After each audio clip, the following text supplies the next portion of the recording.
নমস্কার বন্ধুরা, আজকে আমার রেসিপি মোচার কোপ্তা কারি। এখানে আমি ছোট সাইজের একটা মোচাকে ফুল ছাড়িয়ে ভালো করে ভাপ দিয়ে নিয়েছি মোচাটাকে। আর এখানে নিয়ে নিয়েছি মটরের ডাল। মটরের ডালটাকে আমি সারা রাত ভিজিয়ে রেখেছিলাম। এখন মটরের ডালের একটা পেস্ট আমি করে নিয়েছি। এখন এই মটরের ডালের পেস্টের মধ্যে আমি দিয়ে দিচ্ছি অল্প একটু লবণ,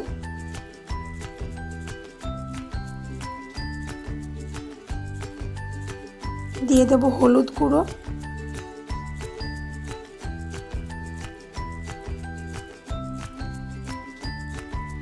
দিয়ে দিচ্ছি জিরের গুঁড়ো।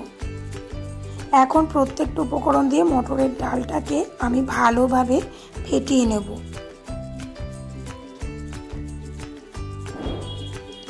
মটরের ডালটাকে ভালোভাবে ফেটিয়ে নিচ্ছি যাতে ডালের মধ্যে কোনো গোটা ভাব না থাকে। এটি সম্পূর্ণ একটি নিরামিষ রেসিপি। আর এদিকে মিক্সার গ্রাইন্ডারের মধ্যে আমি ভাপানো মোচাটাকে দিয়ে দিচ্ছি।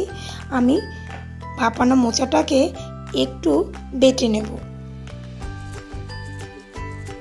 এখন গ্রাইন্ডারের মধ্যে বেটে নিয়েছি। এখন ওই মোচা বাটাটা আমি মটরের ডালের মধ্যে দিয়ে ভালো করে মিক্স করে নেব।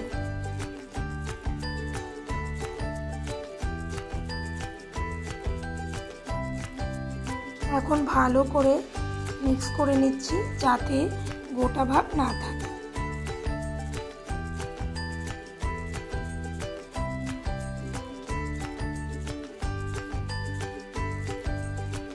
ভালো করে মিক্স করা হয়ে গেছে। এদিকে গ্যাসের ফ্লেম অন করে কড়াই বসিয়ে দিয়েছি।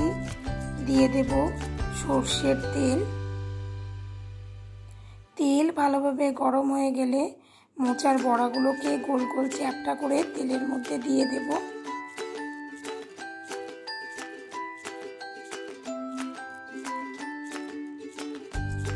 এখন এই বড়াগুলোকে গ্যাসের ফ্লেম মিডিয়ামে দিয়ে উল্টে পাল্টে ভালো করে ভেজে নেব।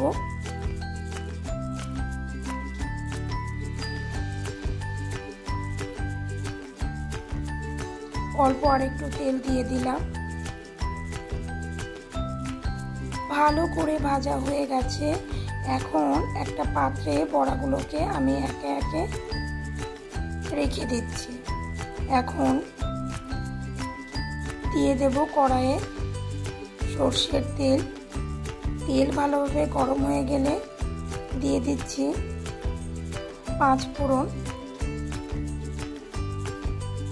দিয়ে দিলাম শুকনো লঙ্কা। প্রথমে ছোট ছোট টুকরো করে কেটে রাখা আলুগুলোকে ভেজে নেব। দিয়ে দিচ্ছি ছোট ছোট টুকরো করে রাখা আলুগুলোকে।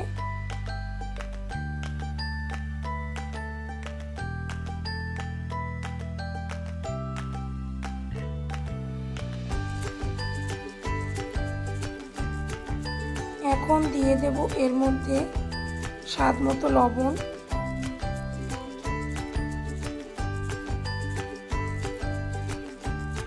দিয়ে দেব হলুদ গুঁড়ো,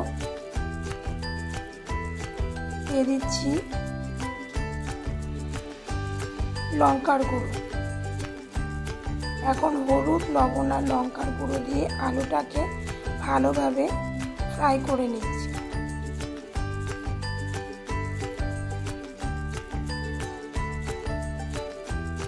দিয়ে দেব এখন এর মধ্যে জিরে, আদা, কাঁচা লঙ্কা বাটার পেস্ট।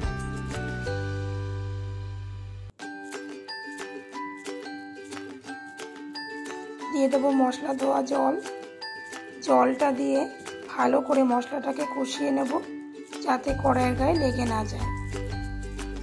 জলের পরিমাণটা আরেকটু বেশি দেব যাতে আলুগুলো ভালোভাবে সেদ্ধ হয়ে যায়।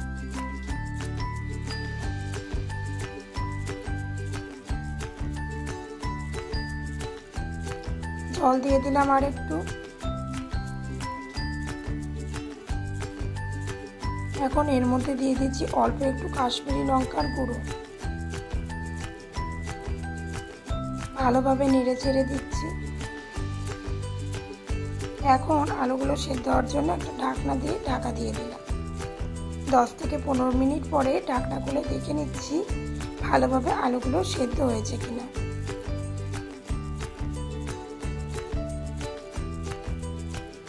দেখুন বন্ধুরা, আলুগুলো ভালোভাবে সেদ্ধ হয়ে গেছে।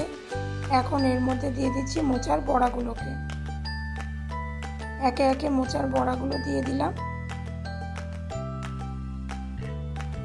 এখন গ্যাসের ফ্লেম হাইতে দিয়ে 5 থেকে 7 মিনিট ভালোভাবে ফুটিয়ে নেব। এটি সম্পূর্ণ একটি নিরামিষ রেসিপি। আপনাদের ভালো লাগলে অবশ্যই বাড়িতে ট্রাই করে দেখবেন এবং কেমন হয়েছে বন্ধুরা আমাকে কমেন্ট করে জানাবেন। নিরামিষ মোচার কোপ্তা কারি সম্পূর্ণ রেডি পরিবেশনের জন্য। এখন সবশেষে অল্প একটু গরম মশলা দিয়ে মোচার কোপ্তা কারিকে নামিয়ে নেব। দিয়ে দিচ্ছি অল্প একটু গরম মশলা। ভালো করে নেড়ে চেড়ে গ্যাসের ফ্লেম বন্ধ করে দেব। গরম গরম ভাত বা রুটি সব কিছুর সাথে এই রেসিপিটি খেতে খুবই ভালো লাগে।